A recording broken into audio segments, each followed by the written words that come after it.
Donc prenez place rapidement, puisque dans maintenant 3 minutes, nous allons commencer cette réunion publique en ligne. J'aurai à ce moment-là le plaisir, moi, de tomber le masque. Je vous demanderai de le conserver quand vous ne parlez pas, ou en tout cas quand vous n'êtes pas interrogé, donc amené à parler assez rapidement. Sinon, c'est assez compliqué déjà, il s'escamote. Et puis, donc voilà, hein, les choses, je crois, que sont assez claires. Une demi-heure d'intervention, 10 minutes pour chacune des parties prenantes. Et puis ensuite, on réagira aux questions posées sur la plateforme citoyenne et puis en direct sur le fil des commentaires Facebook.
Nous voici en ligne, je peux me permettre de me démasquer.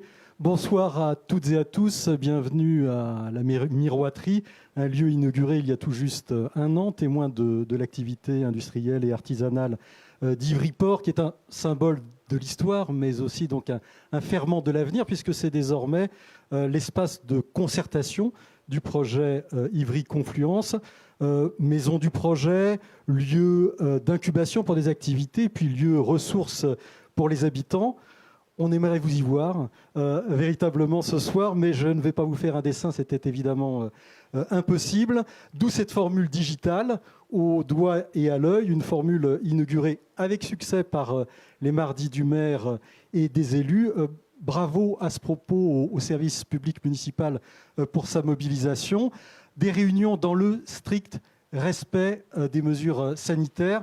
J'ai tombé le masque pour m'adresser à vous, mais il reste de rigueur, de même que les distances entre les intervenants, l'aération, le gel hydroalcoolique. Et puis, les mesures sanitaires nous privent ce soir de la présence de monsieur le maire, puisqu'il a été déclaré cas contact, et donc il est en confinement à l'isolement. Je ne doute pas qu'il nous regarde actuellement. Aussi, à travers l'écran, je lui adresse un chaleureux salut.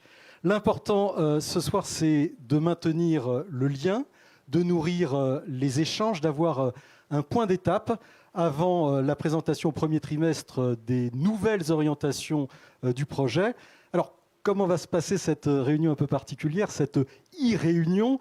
Eh bien, d'abord, une demi-heure de présentation avec les élus, la maîtrise d'œuvre, l'aménageur, SADEF 94, pour faire le point sur où on en est exactement. Et puis, donc une demi-heure, ça veut dire 10 minutes chacun. Il faudra s'y tenir pour pouvoir réserver un long moment aux échanges. environ 1 heure à partir des questions que vous avez d'ores et déjà posées sur la plateforme citoyenne Ivry et moi, mon avis, mes idées, et puis sur les commentaires aussi que vous laisserez en direct sur le fil Facebook. J'essaierai d'avoir l'œil attentif sur la tablette qui est juste devant moi et de ne rien oublier. Alors, nous sommes privés du maire. Lui-même est privé de sortie ce soir, mais nous avons avec nous son premier adjoint, Romain Marchand, adjoint délégué à l'aménagement. Je vous propose ce soir de nous limiter peut-être aux délégations qui concernent notre sujet. Ça va être plus efficace. Donc, Romain Marchand, je ne dis pas toutes vos responsabilités. On va se concentrer sur celle-ci. J'aimerais avec vous d'abord qu'on se resitue, mais peut-être on verra que c'est un travail partenarial, mais que c'est aussi un travail d'équipe, et en particulier au sein de l'équipe municipale. Il y a des élus avec vous aussi. Peut-être vous pouvez commencer par faire les présentations. Oui, alors bonsoir à toutes et à tous. Et effectivement, on est amené à se réunir dans des conditions un petit peu particulières. À Ivry, on a plutôt l'habitude de salles chaleureuses pour présenter les projets urbains, mener les concertations, pouvoir échanger en permanence sur la conduite de ces projets avec les habitants. Et puis là, on est contraint à ces formats qui sont très frustrants, je pense, pour les Ivriens et les Ivriennes qui nous regardent. Mais soyez-en certains, c'est frustrant pour nous aussi parce qu'on est en train de s'adresser là à des caméras. Bon, il y a un animateur qui, heureusement, apporte un petit peu d'humanité dans ce décor, mais c'est un exercice extrêmement perturbant. Donc ce soir, effectivement, le maire ne peut pas malheureusement être là. Je vous rassure, il va bien, il est en bonne santé, il est en contact permanent avec l'équipe municipale et avec ses collaborateurs. Et donc je suis accompagné pour l'équipe municipale de Stéphanie Delafoy, qui est maire adjointe, co-déléguée au quartier d'Ivry-Port, et Alain Buche, qui est également maire adjoint, co-délégué au quartier d'Ivry-Port. Et donc nous allons ce soir avoir la responsabilité de représenter le maire et l'équipe municipale. Voilà. Alors donc, où en est-on dans ce processus relancé lors des assises de la ville, avec depuis un certain nombre d'autres étapes franchies, et puis un nouveau mandat pour la municipalité il y a quelques mois?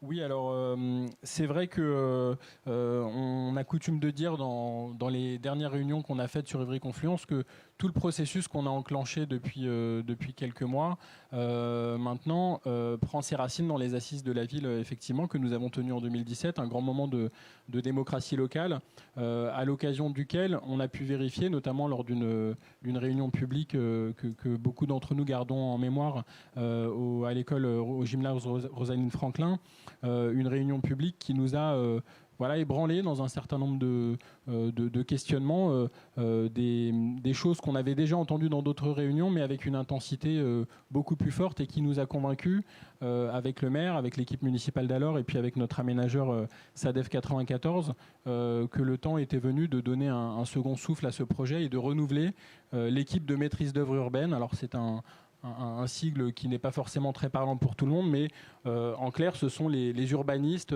et toutes les compétences associées qui travaillent sur la définition du projet urbain, des différents îlots, et qui accompagnent l'aménageur et la ville dans la conduite de ce projet. Et donc à l'été 2018, juste après les assises de la ville, on a pris la décision de changer cette équipe de maîtrise d'œuvre, de ne pas renouveler le contrat de l'équipe précédente et d'en désigner une nouvelle.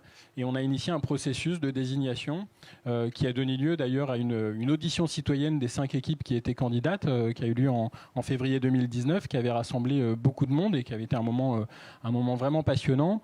Et à l'issue de ce processus, qui a duré lui aussi un certain nombre de mois, en aménagement, souvent les choses prennent plus de temps qu'on a coutume de le souhaiter.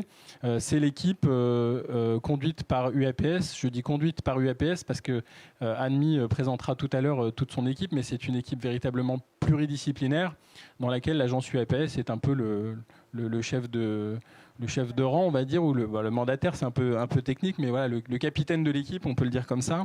Et donc, c'est une équipe pluridisciplinaire qui s'est mise au travail dès sa désignation, et qui, depuis 1 an et demi maintenant, travaille à adapter le projet urbain à ce que nous avions entendu dans les assises et qui était dans le cahier des charges, et puis aussi à leurs propres idées, à leurs propres ambitions pour ce quartier. Et donc, au mois de février, des premières réflexions avaient été présentées aux habitants à la Maison de la Citoyenneté Jean-Jacques Rousseau. Et ce soir, le but de l'exercice, c'est de repartager, ils ont continué de travailler depuis le mois de février, donc de repartager un certain nombre des grandes idées qui guident leur travail, mais aussi de commencer à discuter de comment cette modification du projet urbain va s'impacter dans la programmation de l'opération et dans ses différents équilibres, puisque effectivement, en fonction de comment le projet urbain s'organise, eh bien, ça peut nous amener à questionner la programmation en tant que telle. Est-ce qu'il faut faire autant de bureaux que ce qu'on avait prévu? Est-ce qu'il faut faire des logements différents, modifier la part de logements sociaux dans l'opération, modifier la question des prix de sortie qui sont à Ivry très maîtrisés? Tout ça a des impacts évidemment très important sur qu'est-ce qu'on construit et pour qui on construit. Et donc c'est ce travail-là que nous avons engagé, que nous souhaitons partager avec les habitants et qui trouvera une issue dans le début de l'année 2021. Voilà. Pour faire ce travail-là, et ce sera mon dernier mot pour ne pas être trop long, évidemment, il faut un cadre politique parce qu'on ne peut pas comme ça discuter de chiffres si on ne sait pas dans quelle direction on veut aller. Et le cadre politique que nous souhaitons poser avec l'équipe municipale, qui est celui qui a été présenté dans la campagne des élections municipales, il s'articule autour de 4 ambitions pour ce quartier. Et qui nous semble devoir guider tout le travail qui est engagé. La première ambition, c'est agir pour le droit à la ville pour toutes et tous. Il s'agit évidemment pas de considérer que Ivry, le maire le dit souvent, si on voulait faire d'Ivry une ville où on construit des logements de standing et faire de nos opérations d'aménagement des opérations juteuses pour la ville qui rapportent beaucoup d'argent, ce serait pas très compliqué et ce serait possible puisqu'aujourd'hui la demande de logement et la pression sur les prix de l'immobilier est telle qu'on pourrait avec nos opérations d'aménagement faire des choses beaucoup plus profitable en termes économiques à la ville. Évidemment, socialement, ce ne serait pas la même affaire puisque ce serait une ville inaccessible à la plupart des classes populaires. Et quand je dis ça, j'ai l'air de dresser un épouvantail, mais quand on regarde autour de nous, beaucoup de villes, malheureusement, ont fait ce choix-là. Alors souvent, elles ont un maire d'une couleur politique différente de celui du maire d'Ivry, mais beaucoup de villes ont fait ce choix-là. Et se loger dans toutes ces villes aujourd'hui devient très compliqué pour de plus en plus de gens, et notamment pour les classes populaires. Donc nous, on veut qu'Ivry reste une ville accessible à tous, et ça, c'est la première ambition. La deuxième, c'est que, évidemment, il faut que ce projet il puisse contribuer à la nécessaire transition écologique dans laquelle nous sommes engagés. Il y a des défis climatiques qui sont très lourds devant nous. Je le dis sans aucun état d'âme. Nous avons des progrès à faire de ce point de vue-là et c'est l'une des orientations que nous avons données à l'aménageur et à la nouvelle équipe de maîtrise d'œuvre de nous aider à progresser de ce point de vue-là et à faire en sorte que ce quartier et cette ville puissent devenir exemplaires dans la contribution à la transition écologique que nous souhaitons engager. Troisième enjeu, troisième ambition, c'est un équilibre habitat-emploi qu'on souhaite conserver pour, comme le dit souvent Philippe Boussou, être ni une ville-usine, ni une ville-dortoir. On ne veut pas qu'Ivry cède à la pression immobilière et abandonne toute idée de faire venir des emplois. Aujourd'hui, on a un équilibre de ce point de vue-là qui à Ivry est plutôt pas mauvais, puisqu'il y a beaucoup d'emplois à Ivry. Il y a plus de 33 000 emplois dans cette ville. Et donc cet équilibre, non seulement on veut le conserver, mais on veut le développer avec ce projet Ivry Confluence. Et puis, évidemment, tout ça doit se faire, c'est la quatrième ambition, en maintenant un haut niveau de service public. Ivry est une ville reconnue depuis toujours pour la qualité de ses politiques publiques et de ses services publics. Et donc, on souhaite que dans les projets d'aménagement que nous conduisons, ce haut niveau de service public puisse être maintenu avec un petit peu plus d'habitants, puisque nous serons demain un peu plus nombreux, mais c'est une des conditions aussi pour bien vivre ensemble. Merci Romain Marchand. À vos côtés, la SADEF 94, son directeur général, qui est Christophe Richard, accompagné également ce soir de Fatima Moudi, qui est directeur opérationnel adjoint pour le projet. Même question finalement qu'à Romain Marchand, Christophe Richard. Où en sommes-nous? Où en êtes-vous du travail mené avec la ville?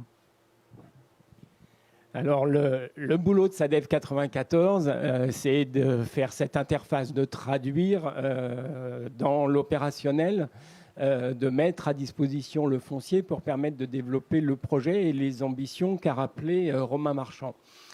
Sans remonter trop loin, mais en 2019, quand l'équipe de maîtrise d'œuvre fraîchement désignée s'est approprié le projet urbain, d'importantes questions se sont posées avec quelques conséquences.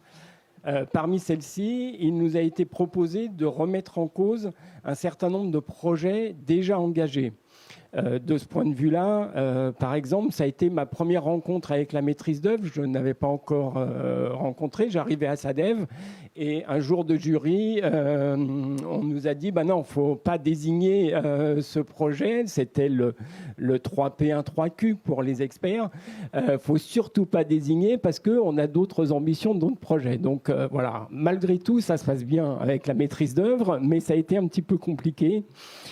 Mais plus précisément, ils ont eu le souhait de libérer, ils l'expliqueront beaucoup mieux que moi, les bords de Seine et de revoir un certain nombre de constructibilités.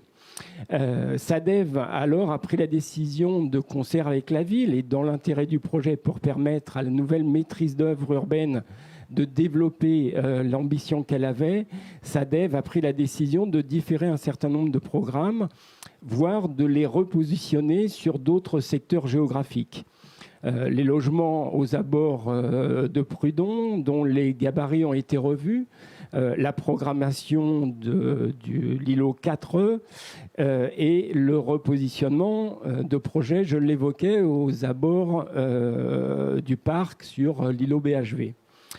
Par ailleurs, l'équipe de maîtrise d'œuvre a manifesté certaines inquiétudes relatives à la programmation.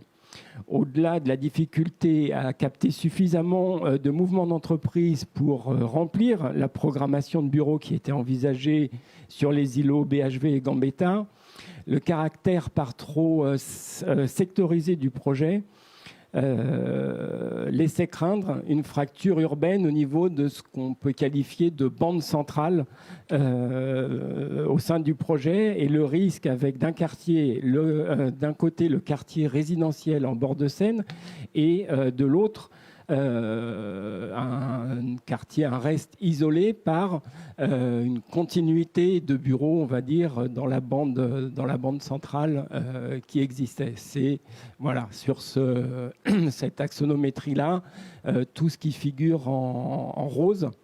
Voilà, et qui était susceptible de faire une fracture dans la ville. Voilà. Donc, si on change de slide, l'équipe de maîtrise d'œuvre nous a donc proposé de bien plus mixer les destinations à l'échelle de chacun des îlots, en conservant néanmoins des polarités autour des nœuds de transport en commun que sont la place Gambetta et la gare du RERC. Cela nous a conduit à re-questionner en profondeur l'objectif fixé il y a 10 ans de produire 650 000 m² de programme économique, sans pour autant remettre en cause, et Romain Marchand rappelait l'importance que cela a pour la ville, remettre en cause la création massive d'emplois, qui est un élément bien évidemment essentiel du projet. Alors on a retravaillé cette question-là et on s'est aperçu qu'en fait, il fallait prévoir 10 m² d'activité tertiaire, on parle des bureaux, pour permettre en moyenne de générer un emploi. Les activités secondaires, les commerces, les services, ce sont plutôt 50 m² en moyenne, avec une plus grande variabilité. La nouvelle programmation qui est proposée, certes, voit une diminution importante du nombre de m² d'activité du projet. Elle ne remet pas du tout pour autant en cause les grands principes de la création de 18 000 emplois, directs ou indirects, mais qui restent un objectif de la ZAC Ivry-Confluence. En d'autres termes, les ratios pris en compte il y a 10 ans pour définir les surfaces par destination sont aujourd'hui totalement obsolètes. Ce nouveau projet, Ivry-Pop, est l'aboutissement de longs mois de travail dans un contexte sanitaire pour le moins compliqué, chacun le comprendra. Il ne propose pas de revoir la densité globale des constructions à la baisse ou à la marge, mais de réfléchir beaucoup plus finement au positionnement plus judicieux des immeubles avec de fait un transfert de l'Est vers l'Ouest dans le projet, et d'interroger les gabarits et destinations programmatiques des constructions en considérant que l'environnement et en prenant en compte l'environnement et les usages d'une ville, on pourrait qualifier au service du vivant. Ces 10 années se sont écoulées, 10 années pourtant se sont écoulées depuis le démarrage de la ZAC Ivry-Confluence. Et c'est également le bon moment pour actualiser minutieusement le bilan de l'opération, moderniser le programme des équipements publics, entreprendre de nouvelles démarches participatives. Plusieurs sont en cours d'expérimentation. L'amorce du réaménagement des berges avec la guinguette du port cet été, qui a permis d'accueillir toute la richesse et la diversité ivrienne, et qui se poursuivra sous d'autres formes dans les mois à venir. Nous sommes en train d'y travailler avec Stéphane Juguet, ils le développeront, mais aussi avec notre paysagiste qui a à cœur d'entamer une préfiguration de ce vaste parc en bord de Seine. De nouvelles formes d'implication citoyenne verront le jour aussi. Des jurys qui n'ont pas été annulés mais décalés pour les programmes résidentiels aux abords du square Prudhon. La réalisation de films permettant, en lieu et place de réunions publiques, comme ce soir, de présenter le projet, comme ce fut antérieurement le cas sur le projet développé autour du village audiovisuel par le studio Kremlin. Nous ne sommes pas au bout de ces démarches et il nous semble que la concertation prônée par Stéphane Juguet pourrait prochainement être mise en œuvre sur l'îlot BHV qui sera le premier ivrinage, ce sera détaillé ultérieurement, qui rassemble largement les enjeux de la démarche Ivry-Pop. Nos préoccupations actuelles sont multiples, elles sont nombreuses et il y a de forts enjeux. Finaliser, par exemple, un nouveau bilan économique adossé à ce projet Ivry-Pop. Des discussions sont en cours avec la municipalité. Quels nouveaux équipements prévoir en accompagnement de cette programmation? Quels changements introduire dans le montage des projets? Par exemple, redonner à l'avenir la maîtrise d'ouvrage aux bailleurs sociaux. Quel est le plus juste niveau d'investissement des collectivités locales, tant du point de vue financier que dans celui de l'animation du quartier? Et quels moyens ces collectivités ont-elles à mettre au service reste toujours un sujet. Quelle maîtrise opérer au regard de l'évolution naturelle des prix de l'immobilier? Autant de questions qui viennent, vous le voyez, recroiser celles posées par Romain Marchand tout à l'heure. Et puis, poursuivre sans interruption la mise en œuvre de la ZAC Ivry-Confluence avec ce souci d'être agile, d'expérimenter, de donner les moyens à nos concepteurs de concrétiser leur manifeste urbain sur lequel on va revenir. Merci Christophe Richard. Effectivement, beaucoup de questions, beaucoup de choses sur lesquelles il va falloir revenir parce que tout ça est un peu vaste et peut-être difficile à appréhender comme ça en bloc. Je me tourne à présent vers la maîtrise d'œuvre, c'est-à-dire ceux qui pilotent pour le mener à bien le projet en le nourrissant de leurs réflexions en lien avec les partenaires, la ville, l'aménageur et puis en concertation permanente avec les habitants. Concertation, j'ai entendu que Christophe Richard a employé le bon terme. Je sais qu'il vous est tout à fait précieux, Stéphane Juguet, mais vous l'expliquerez. Je me tourne d'abord vers Annemie Depeut, qui est architecte, urbaniste et qui est la responsable de l'agence mandataire, comme on l'a dit il y a quelques instants, UAPS. Mais donc c'est une affaire d'équipe, là aussi, et vous êtes venu avec beaucoup d'équipiers, et je vais vous demander, comme à Romain Marchand pour les élus, de les présenter, s'il vous plaît. Oui, bien évidemment, je suis venue avec l'équipe parce que c'est un travail où chaque élément du projet est important et chaque discipline a la même importance. Il n'y a pas de hiérarchie. Je suis dans le désordre à ce moment-là avec à côté de moi Stéphane Juguet de l'équipe What Time Is It, que certaines personnes connaissent déjà. Mon coéquipier en urbaniste, c'est Maxime Lefranc de ACLA. On travaille vraiment ensemble comme un super duo, le projet ensemble en ce qui concerne les espaces publics et l'urbanisme proprement dit. Et en étroite collaboration, bien évidemment, avec Mathieu Rouvière de Base, qui est venu exprès de Lyon aujourd'hui, mais qu'on voit très très régulièrement et qui connaît presque mieux que moi le projet parce qu'il arpente toutes les rues pour comprendre la totalité de ce territoire. Et bien évidemment, très important pour nous ce soir, la présence de Florian Dupont de ZEFCO, qui est notre bureau d'études en environnement durable, parce que comme Romain l'a dit, on est dans une transition écologique, le bilan carbone, le changement climatique, tout ça, ça nous concerne.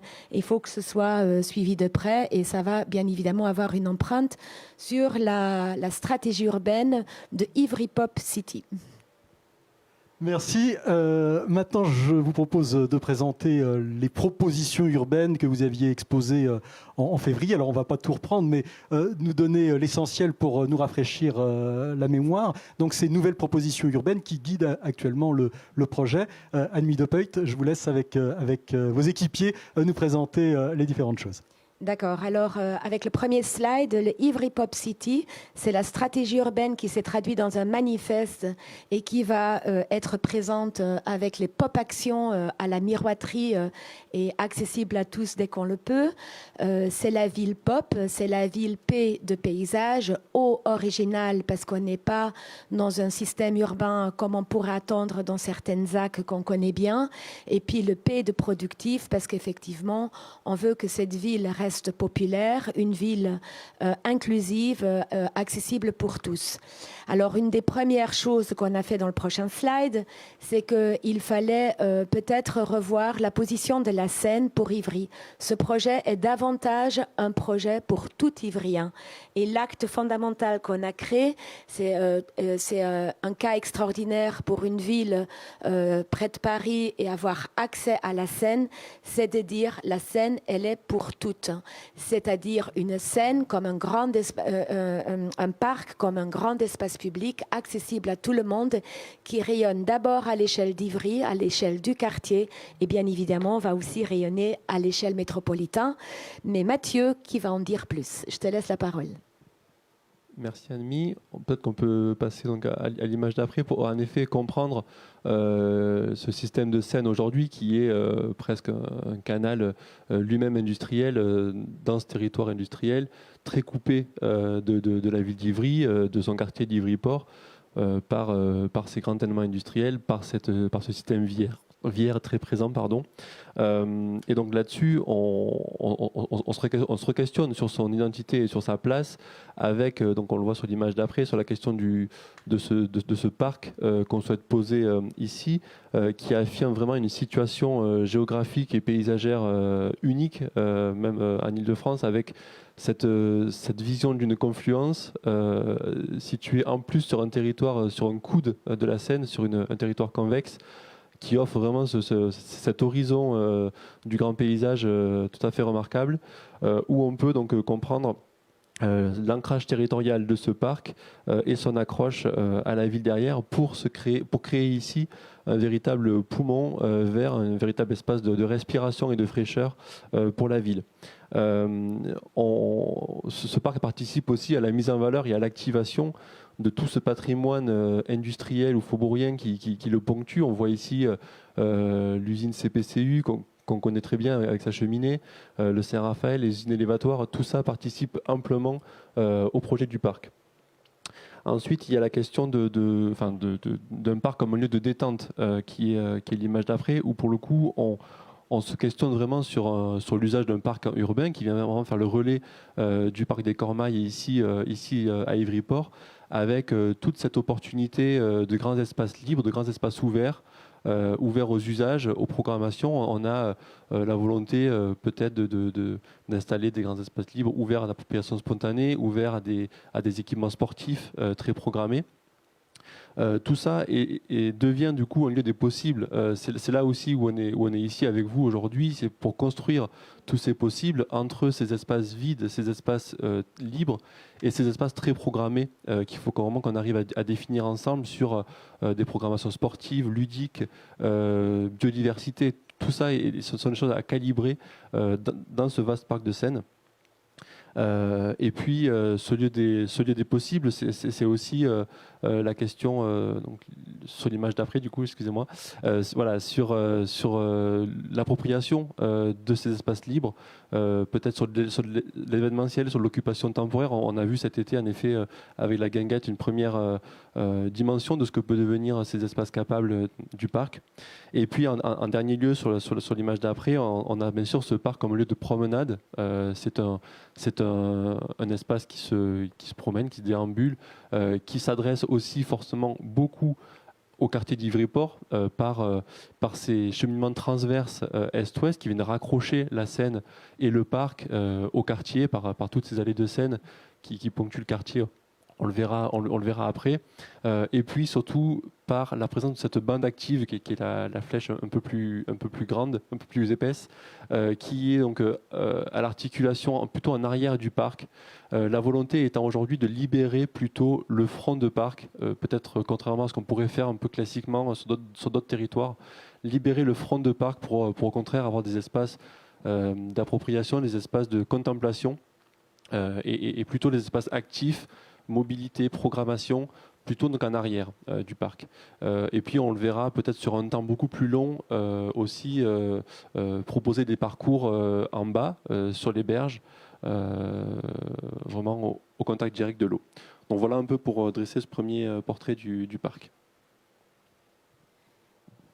Si on continue le prochain slide, s'il vous plaît, le prochain chapitre, c'est que chaque membre du groupement est en quelque sorte fasciné par la ville d'Ivry et on pense qu'on peut apprendre beaucoup. C'est une sorte d'enseignement, que ce soit dans les formes urbaines à travers l'histoire. Il y a le patrimoine historique de très long terme, mais aussi un patrimoine assez récent du XXIe siècle, que ce soit ce qu'on apprend des habitants et ce qu'on apprend de ce qu'ils y font, ce qui leur manque, ce qu'ils ont envie d'avoir, et aussi ce qui s'y fait. Ce qui s'y fait par la production qui est déjà là, et celle qui est peut-être pas encore très connue, mais qui émerge. Et pour cela, je laisse la parole, bien évidemment, à Stéphane. Alors, on va passer à la slide suivante. Bonjour à tous, au préalable. On a parlé des humains. Alors c'est vrai que la ville est faite de volume, elle est faite de voiries, de réseaux, elle est aussi faite de gens. Et j'aime beaucoup cette photo parce qu'elle est, je crois, à l'image du territoire. Elle est pleine de diversité, elle est souriante, elle est généreuse, elle est diverse, elle est plurielle. Bref, elle est attachante en fait. Et c'est vrai que ces images, elles viennent d'où ? Elles viennent d'une opération qu'on a mis un petit peu au dernier moment. On s'est engagé dans un projet un peu fou qui était de réveiller ce bâtiment qu'on appelle l'usine des eaux, qui était fermé depuis 10 ans et qui se trouve vraiment à proximité de la Seine. On avait une commande politique qui consistait en fait à repartir à la reconquête de la Seine. Et donc, avec les services à la fois de la ville, je pense à la démocratie locale, mais également à la communication et bien entendu de la SADEV, on a relevé le pari. Et surtout, cette histoire n'aurait pas eu lieu s'il n'y avait pas eu tout ce tissu associatif qui nous avait vivement ou grandement aidé dans l'activation de ce site. Donc voilà, c'est le produit de l'activation, de l'action, comme on parlait de concertation. Là, on est dans l'agir, on n'est pas dans le dire. On met en œuvre des actions qui ont permis de révéler ce bout de territoire qui était un peu oublié. Et pendant un mois, durant la guinguette, on a révélé que ce territoire avait un potentiel. Donc forcément, on se pose la question de qu'est-ce qu'on pourrait y faire pour l'été prochain. L'idée qui a été la nôtre, c'était de pas forcément rester uniquement sur la guinguette, mais de pouvoir étendre la réflexion sur les bords de Seine. Donc on va lancer un grand atelier qui va s'appeler « Les Halles entrent en Seine » et on compte bien y associer tous ceux qui nous ont aidés, notamment le tissu associatif, à essayer de relever ce second défi. Slide suivante. Autre point, après cette dimension populaire, cette dimension profondément humaine, c'est cet attachement, on l'a vu, à la ville dite productive. En gros, j'aurais envie de dire au travail. Au travail, alors il y a de la ressource sur ce territoire. Il y a déjà quelques filières. On a la filière de la transformation alimentaire, on a la filière de la logistique, Axelis, demain Sogaris. J'aurais envie de dire aussi la filière de la micro-logistique, celle qui est rendue possible aujourd'hui par le vélo. On a bien entendu, et je dirais que la mise en scène ici à la Miroiterie en témoigne, l'attachement à l'audiovisuel, à cette filière, on a évoqué le studio Kremlin avec Ivrywood, un projet qui est en cours, et on a également cet attachement à ces artisans et voir ces néo-artisans qui posent plein de problématiques. Mais il y a une autre filière, en tout cas, qu'on va travailler avec ZEFCO, notamment, qui est la filière du réemploi. Cette filière du réemploi, elle est intéressante parce que forcément, elle pose notre la question de comment faire de nos déchets des ressources demain. Et donc, on a là aussi sur ce territoire, je dirais, une variété d'acteurs qui sont des pépites pour nous. On pourrait parler de la pagaille, on pourrait parler de Stéphane Chanclan qui met en place le marbre d'ici, on pourrait parler de plein d'autres en fait. Je n'ai pas envie de les citer tous, mais quoi qu'il arrive, on souhaiterait mettre en place un atelier dédié à cette filière du réemploi qu'on a appelé Pépites.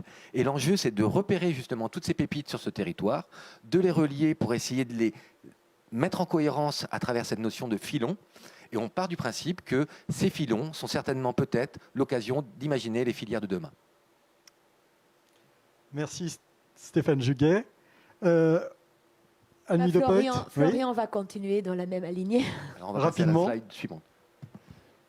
Bon, pour commencer, je pense que c'est très important de dire que Ivry-Confluence, c'est une opération qui a vraiment du sens d'un point de vue environnemental. C'est-à-dire qu'aujourd'hui, un des grands enjeux de la ville, c'est de reconstruire la ville sur elle-même. Je pense que c'est important de dire aux habitants aujourd'hui, parce que c'est vous qui subissez les chantiers, en fait, tout ça a énormément de sens. C'est-à-dire que le grand enjeu aujourd'hui, c'est de réussir à reconstruire la ville sur elle-même. Et reconstruire la ville sur elle-même, c'est aussi l'idée de dire qu'on va réutiliser les matériaux. C'est-à-dire que ce qu'on va démolir, on va essayer de le réinjecter dans les espaces publics, dans les bâtiments. Et donc tout le travail sur le réemploi qu'on est en train de faire, c'est un travail où on essaye d'activer tout l'écosystème de la ville d'Ivry. C'est-à-dire que la SADEV va s'y mettre, mais on essaye aussi de créer de l'emploi localement sur ces thématiques-là. Ça, c'est cette grande idée de reconstruire la ville avec la ville. Dans cette grande idée aussi de dire qu'on doit être sobre parce qu'il y a ce grand enjeu climatique qui arrive devant nous et qui nous oblige à être très économe en tout, en matière, donc à faire fruit de toutes ces petites pépites.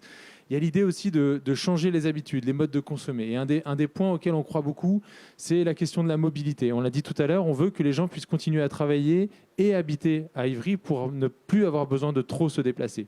Et que quand ils se déplacent, ils puissent le faire de préférence à pied et à vélo. Et ça, c'est une culture qu'il faut qu'on arrive à créer. Et ça, on veut le faire évidemment avec vous parce que c'est un changement de mode de vie. Et donc, on veut créer les espaces qui permettent ça, mais aussi vous donner envie de le faire. Et le dernier élément, on l'a déjà un petit peu évoqué, c'est la nature. Aujourd'hui, on sait que demain, il fera plus chaud, donc on a besoin qu'il fasse plus frais. Et ça, c'est la nature qui va nous y aider. Et on sait aussi qu'on a envie d'être bien dans ces villes, même quand on y est parfois confiné, obligé de rester. Et là-dedans, la nature va jouer un rôle très, très important. Et c'est pour ça qu'on va porter notre attention sur la gestion de l'eau, les trames vertes, les trames noires, c'est-à-dire les endroits où la faune peut vivre dans la ville. Et donc, travailler cette nature urbaine très, très finement pour qu'il y ait un petit écosystème qui se développe dans nos villes qui sont encore un peu trop urbaines. Merci Florian. Anne-Mie, un dernier mot ? Oui, Alors, sur le slide suivant, pour aller dans la question de la nature, comment mettre de la nature et beaucoup de nature à Ivry quand les voiries sont truffées de réseaux? Eh ben, nous, on est fascinés par les grands îlots, on l'a toujours dit, les grands îlots qui sont l'histoire de cette ville, là, les grands tenants industriels qui étaient très souvent très fermés, avec les ivrinages, qui est un jeu de mots sur le concept nordique du béguinage, où les béguins habitaient autour d'un grand cœur vert, un grand parc ou square vert. C'est notre originalité dans ce projet-là que Maxime va expliciter. Oui, en effet, ici on est sur un ancien territoire industriel, encore en activité à beaucoup d'endroits. Et en fait, il a la particularité, ce territoire, d'avoir des grands îlots qui font parfois 3, 4, 5 hectares et qui abritaient donc les entrepôts du BHV, les usines de Philips et encore aujourd'hui l'entreprise Axelis par exemple. En fait, nous, on pense que ces îlots, c'est vraiment une chance de les avoir et d'avoir cette taille-là. Anne-Mie le disait à l'instant, les rues et les trottoirs sont remplis de réseaux de distribution qui alimentaient la ville, mais aussi qui alimentaient Paris parce qu'on est en limite sud. Et finalement, ces grands îlots, eux, ils sont dépourvus de réseau. Donc ici, on peut planter, et ça rejoint ce que disait Florian, on peut retrouver des espaces de fraîcheur, et c'est le but du projet. Donc on vient ouvrir ces îlots, mais on vient les ouvrir aux piétons et aux vélos, et on ne vient pas, par contre, les ouvrir aux voitures. L'idée, c'est de les préserver des voitures et d'en faire des espaces traversables pour relier la ville. Donc on peut peut-être passer à la slide suivante. Et donc un petit peu à l'image du modèle nordique du béguinage, on vient autour de ces grands îlots développer différentes formes et différents types de bâtiments qui peuvent avoir différentes tailles. On peut retrouver des immeubles collectifs, on peut retrouver des sortes de maisons de ville. On peut trouver des immeubles pour travailler, pour produire aussi, des équipements, et générer comme ça des ambiances de quartier à l'échelle des îlots et tourner autour d'un grand cœur vert de fraîcheur. C'est des lieux de rencontre à l'échelle des quartiers. On peut passer à la slide suivante. Donc, les principaux qu'on a identifiés, ce sont l'îlot BHV, l'îlot Gambetta, l'îlot qu'on a appelé l'îlot Lampe, là où se trouve l'entreprise Axelis, et l'îlot Avenir, où se trouve notamment le studio Kremlin. Ces lieux de fraîcheur, ils sont plantés de manière dense, ils recueillent aussi les eaux pluviales et ils ont un maximum de pleine terre. Slide suivante. Donc, Mathieu l'expliquait tout à l'heure, on a le parc en bord de Seine, on a ces grands îlots avec ces cœurs verts, ces ivrinages, c'est la réinterprétation du mot béguinage appliqué à Ivry finalement. Et donc l'enjeu du projet, c'est de relier ces grands éléments, cette grande armature paysagère, avec des parcours qui vont permettre d'articuler les différents quartiers. Donc on a des parcours est-ouest, qu'on a appelés les allées de Seine, qui vont permettre de connecter le centre-ville d'Ivry jusqu'à la Seine. Et puis on a les parcours plutôt nord-sud, qu'on a appelés les traverses du quotidien, qui, elles, passent à travers ces grands îlots, relient les différents équipements de quartier et permettent de constituer un maillage pour les mobilités douces et les habitants. Et puis enfin, si on passe à la dernière slide cette fois-ci, on ponctue l'ensemble de ces parcours de micropolarités. On sait qu'il va y avoir beaucoup d'habitants qui vont arriver sur ce nouveau quartier. Donc l'enjeu, c'est d'apporter des nouvelles offres de proximité, que ce soit des commerces, des services, des équipements, pourquoi pas des locaux un peu hybrides qui permettent d'accueillir des recycleries, des lieux partagés, des lieux autour du compostage. Il y a beaucoup d'idées qui sont mises sur la table. Et puis le tout est organisé autour d'un espace public qualifié avec des nouveaux usages pour les habitants et également des éléments remarquables du patrimoine industriel qui sont requalifiés et qui peuvent accueillir une partie de la programmation qui a été évoquée précédemment. Et pour conclure, je remercie beaucoup la ville et la SADEV qui nous ont laissé prendre la partie pris qu'on voulait prendre, parce que ça a été quand même un grand risque. Comme disait Christophe Richard au départ, on a quand même gelé 3 concours, il me semble. Et la confiance qu'ils ont en nous, et nous, on est très heureux qu'on puisse avoir cet échange ce soir avec les habitants, parce qu'avec le Covid, c'est très difficile pour Stéphane et pour la miroiterie d'avoir un contact. Et pour nous, aujourd'hui et ce soir, c'était très important d'être à l'écoute de tous. Je vous remercie. Merci Anne-Mie. Je signale au demeurant une très intéressante interview de Stéphane Juguet. Donc on a entendu il y a quelques instants sur le site du collectif Urbanique. Voilà, une longue interview dans laquelle vous expliquez votre démarche et que j'invite tout le monde évidemment à aller lire. Alors, beaucoup de questions. On vient maintenant donc aux réactions des habitants, à vos interventions. On a été un petit peu plus long que prévu, donc il va falloir maintenant sur les réponses être au contraire très bref. Alors, les questions ont été posées sur la plateforme citoyenne Ivry et moi, mon avis, mes idées. Et puis, j'ai un œil sur le fil des commentaires Facebook. Alors, vous m'excuserez hein, si j'en laisse passer, c'est pas facile, ça part un petit peu dans tous les sens, mais bon, je regarde, j'apprécie, par exemple, Yaya qui dit, bon, on dirait l'équipe du soir d'Olivier Ménard, bien voilà, ça me va droit au cœur, c'est une émission que je regarde, non, blague à part. Il y a des questions différentes sur lesquelles on reviendra au fil de notre, j'allais dire émission, mais oui, c'est un peu ça. D'une façon générale, également avec les interventions donc, sur la plateforme citoyenne, il y a, je dirais, des interrogations dans la perspective des nouvelles orientations du projet.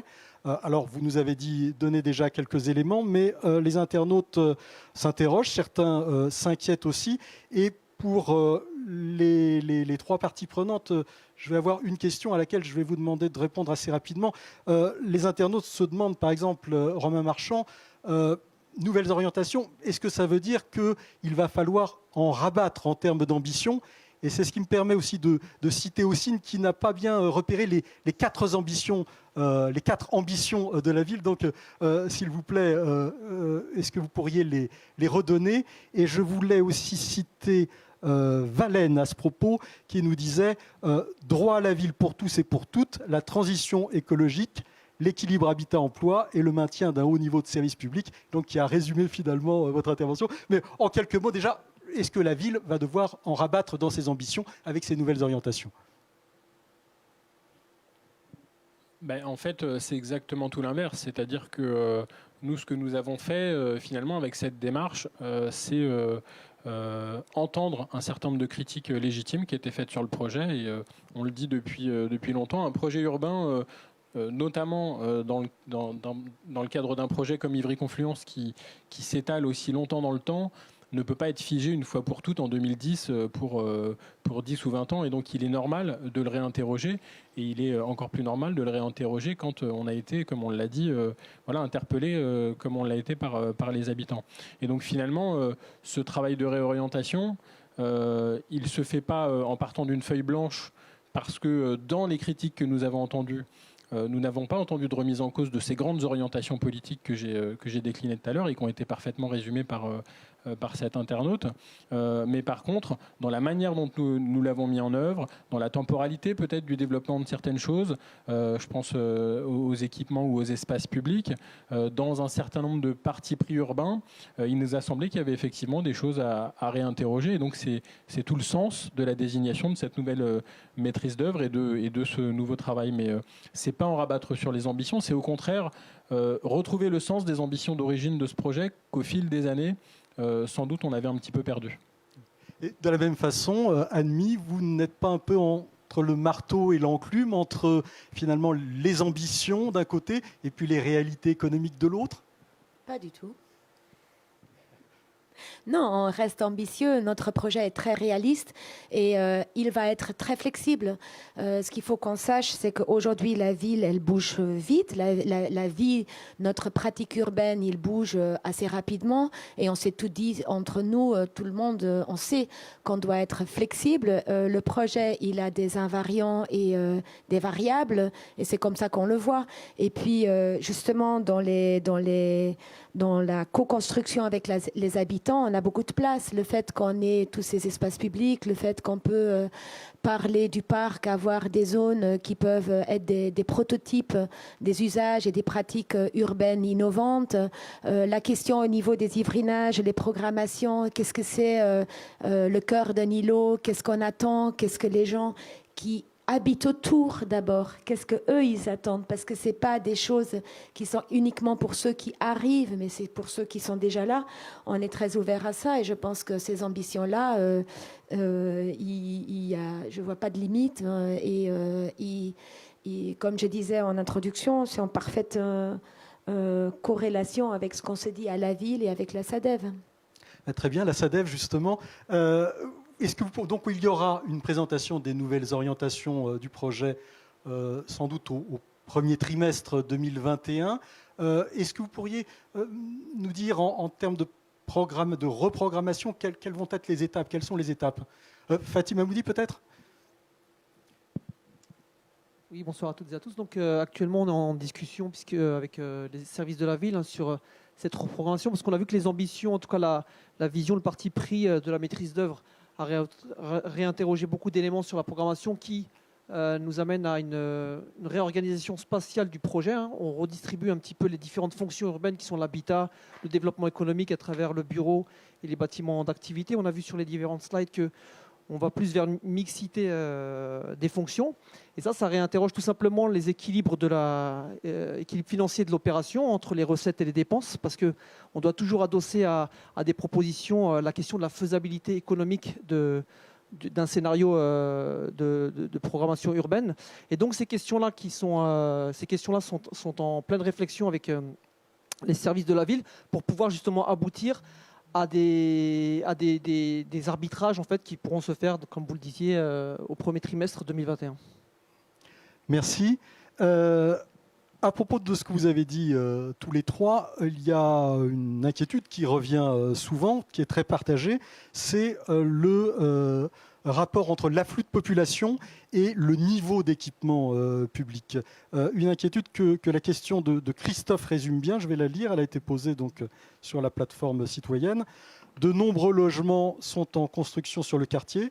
Toutefois, à part de nouvelles voies, les équipements publics semblent peu anticipés, notamment en matière d'écoles et d'équipements sportifs. N'y a-t-il pas un risque d'engorgement dans les prochaines années? Romain Marchand, peut-être? Oui, je vais dire un mot là-dessus. Et puis Stéphanie et Alain, n'hésitez pas si vous voulez intervenir en complément de mes propos.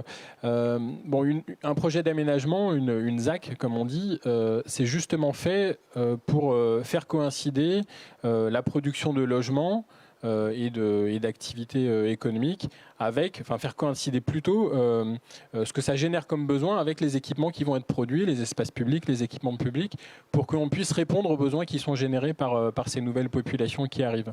Et donc dans Ivry-Confluence, il y a ce qu'on appelle un programme des équipements publics qui prévoit au fil du temps la construction des équipements pour aller avec le développement de la ZAC.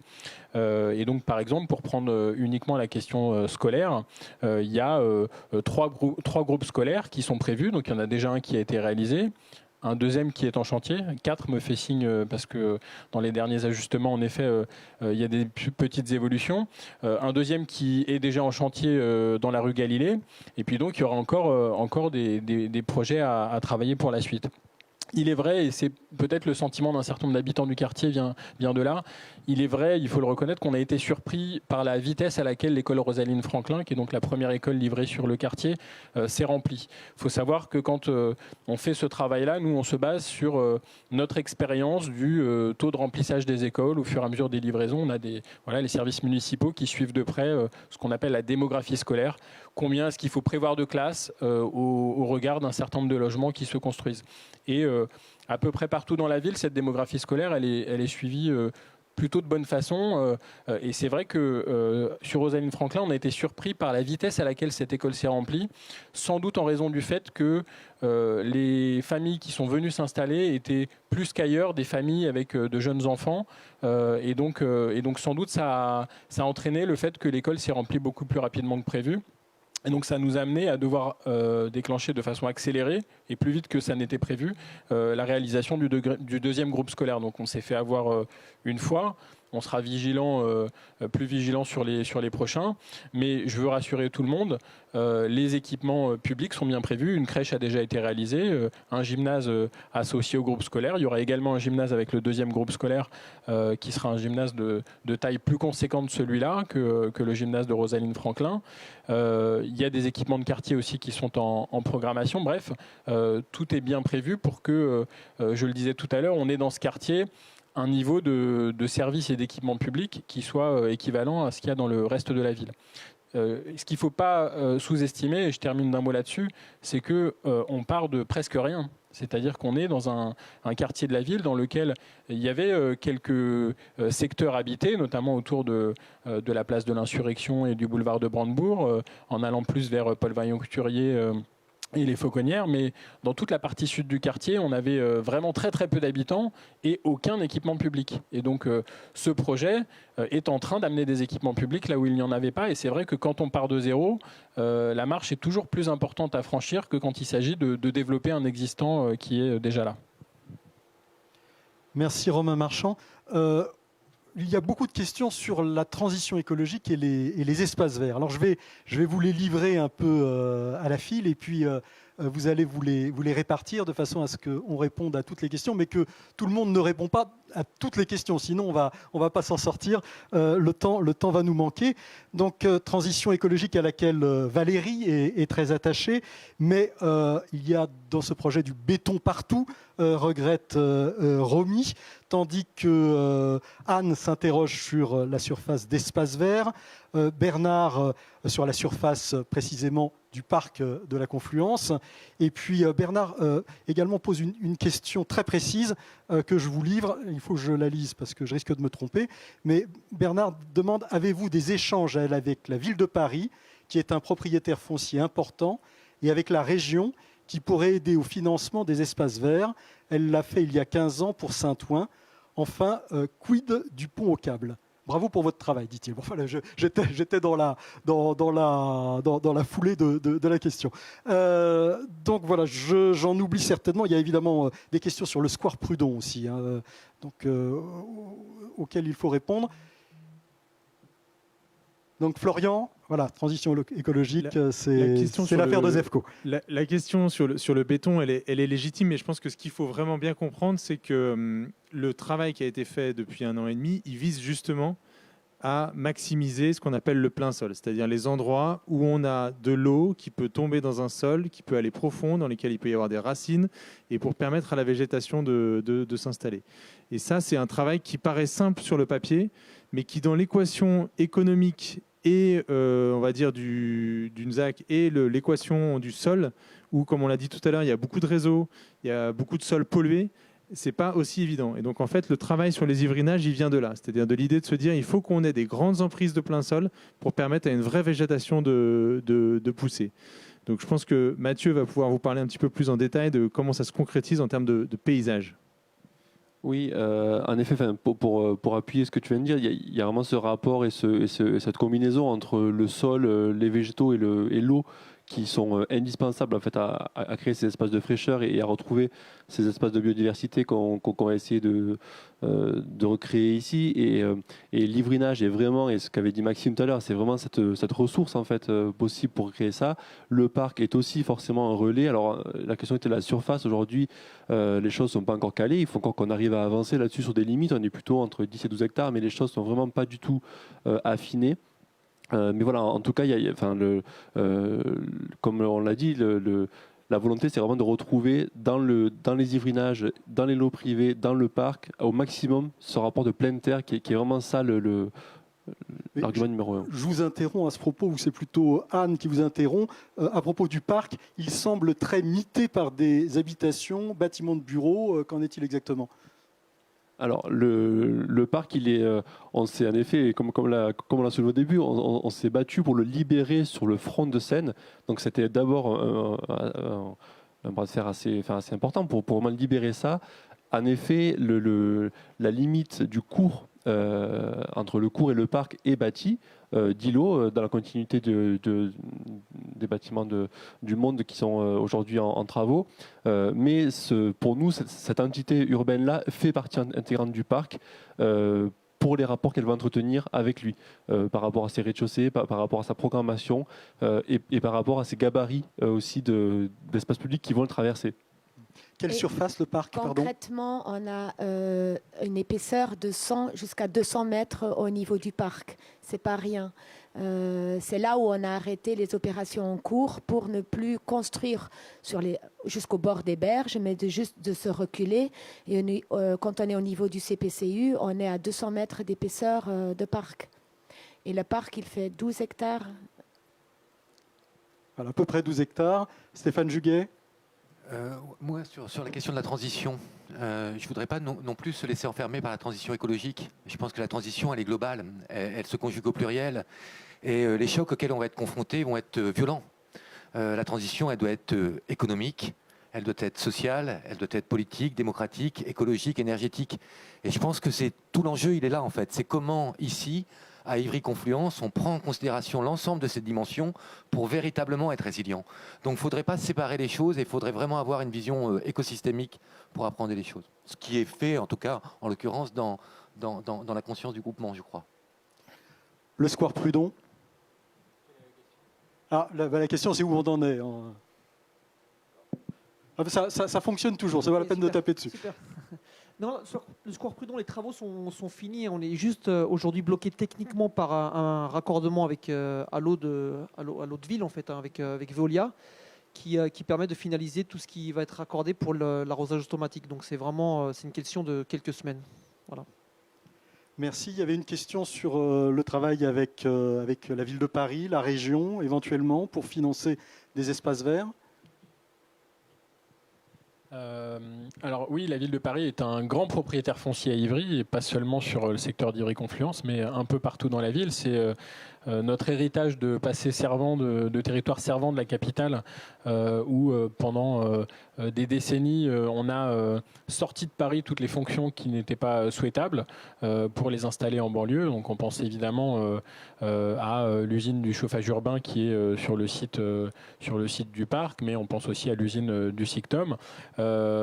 Encore que l'usine du Sictom, elle sert aussi notre territoire, contrairement à l'usine de CPCU. Et puis on pense aussi à des sites plus anecdotiques en apparence, mais qui aujourd'hui servent à garer les camions poubelles de la ville de Paris qui vont ramasser les poubelles ailleurs qu'à Ivry et puis qui reviennent le soir dormir vide à Ivry. Donc on est en dialogue avec la ville de Paris depuis longtemps, et un dialogue sur des bases plutôt positives, puisque on a re-signé avec la ville de Paris au mois de février l'année dernière un protocole de coopération entre Paris et Ivry qui décline sur tout un tas de champs de politique publique. Et il n'y a évidemment pas que les sujets de foncier et d'aménagement, mais on y parle aussi par exemple de l'accueil des migrants avec le centre d'hébergement, on y parle de tout un tas de champs de politique publique qui nous intéressent. On y parle beaucoup d'écologie et d'environnement, puisque les ambitions de la ville de Paris en la matière sont très fortes.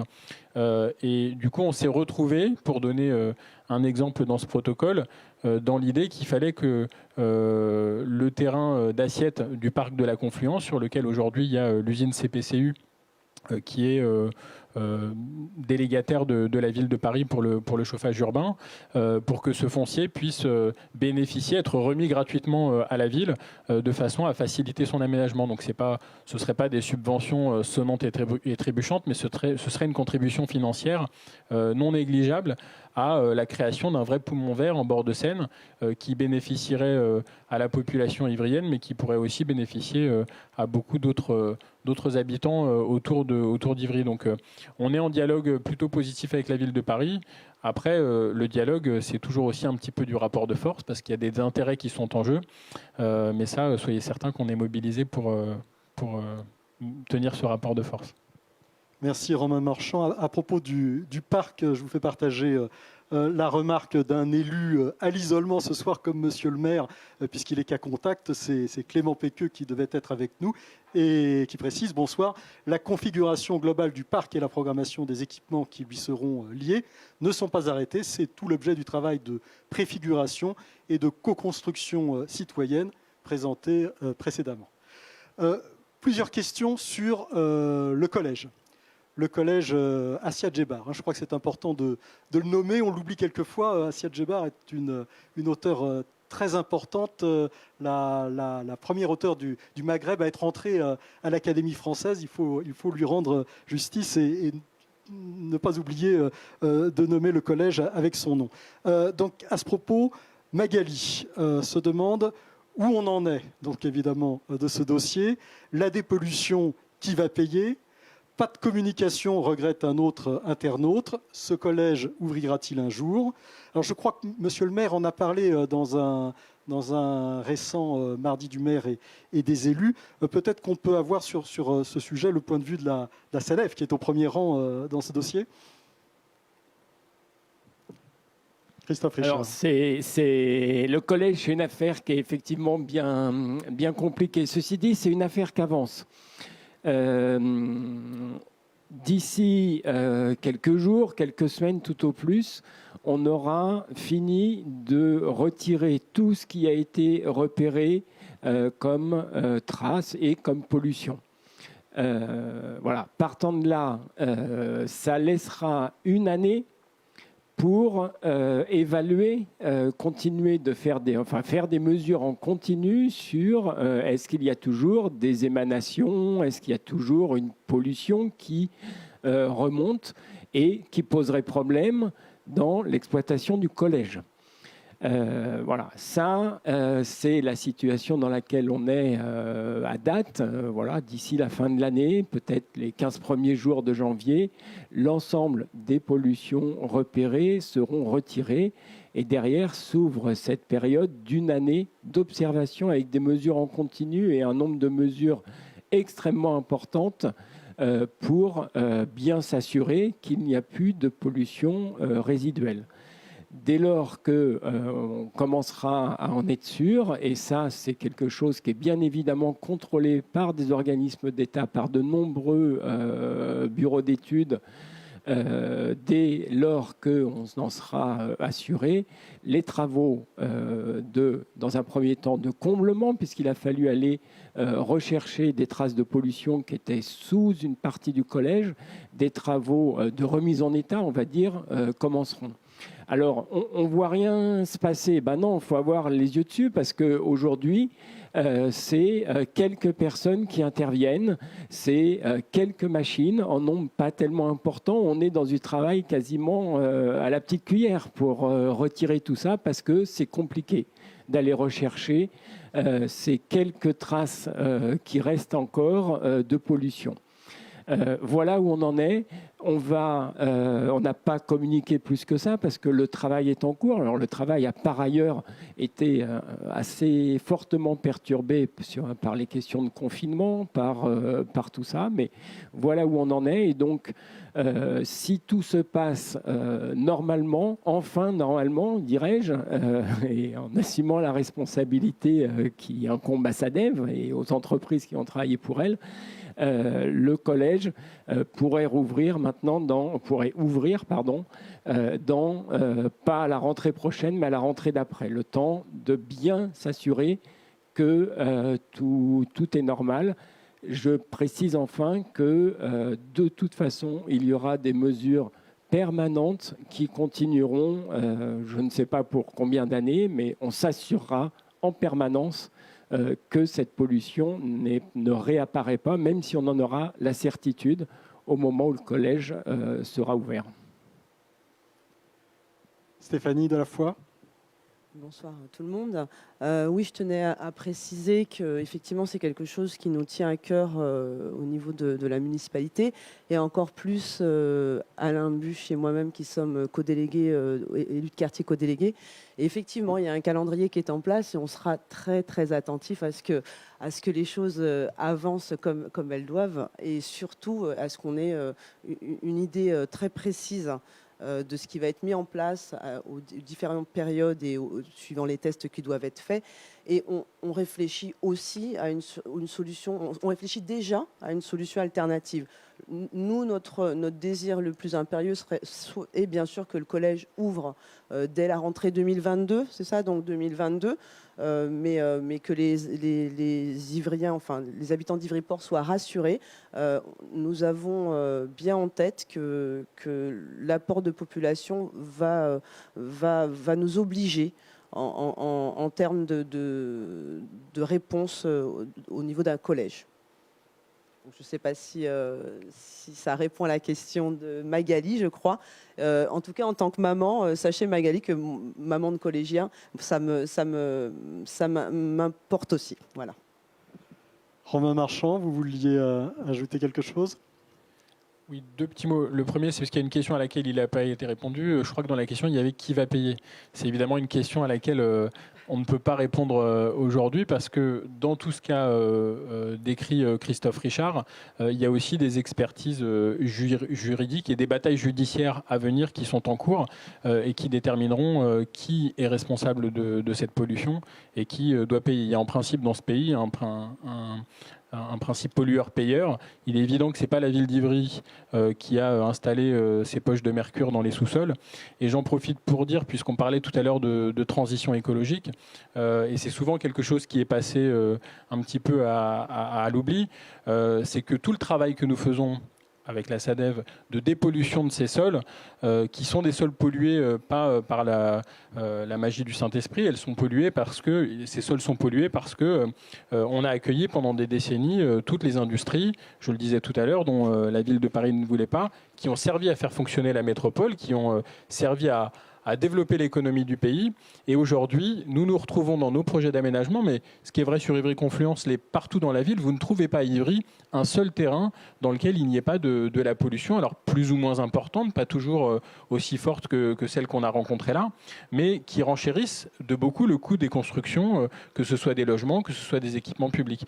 Et donc, tous ces coûts de dépollution qui sont menés, nous on milite aussi, on revendique le fait qu'il puisse y avoir à un moment donné un fonds national de solidarité pour aider les territoires qui sont comme nous, je le dis d'une certaine manière, sinistrés par cette pollution qui génère des surcoûts très importants.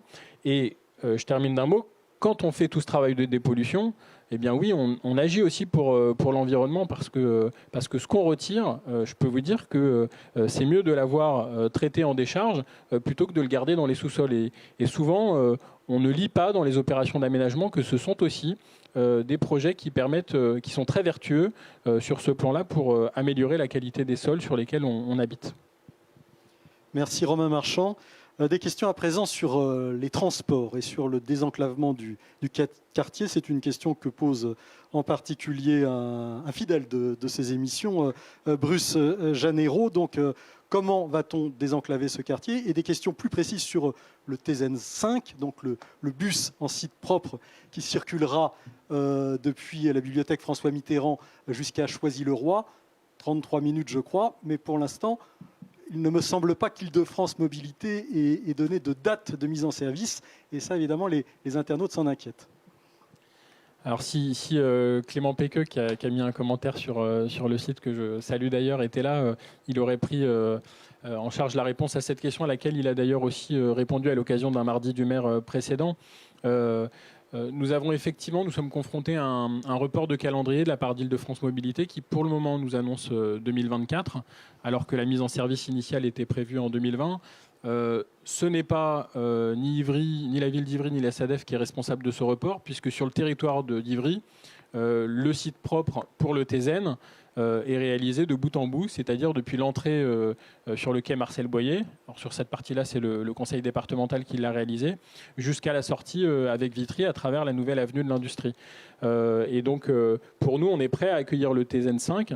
Simplement, alors pour celles et ceux qui nous écoutent et qui ne connaissent pas forcément, le TZN 5, c'est un bus amélioré qui a le niveau de desserte d'un tramway, c'est-à-dire qu'il a un site propre, il a la priorité au feu et donc il peut transporter beaucoup plus de voyageurs qu'un bus normal et quasiment l'équivalent de ce que fait un tramway sans toutes les infrastructures qui sont liées au tramway.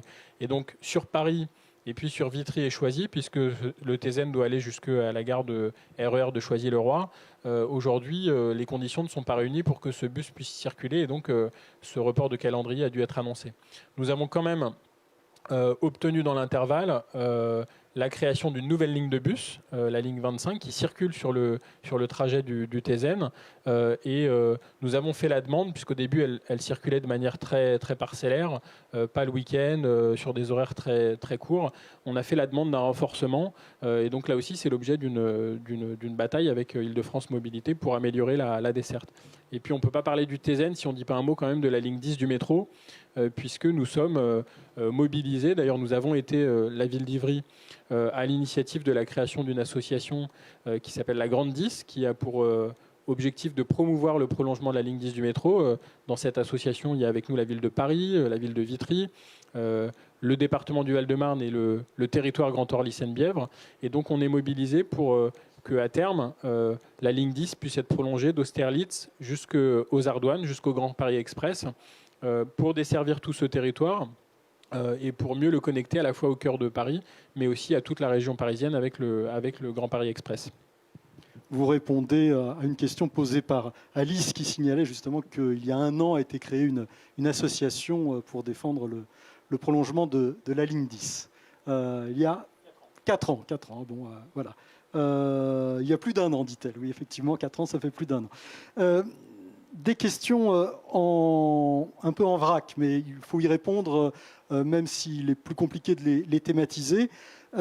Question de Magali, dont on a pris tout à l'heure une question aussi, que j'imagine aux premières loges, à propos des nuisances sonores de l'activité de ferraillage, Passe Prud'hon. La mairie proposera-t-elle dans l'année dans l'année, hein, elle vous met un peu la pression, un local adapté.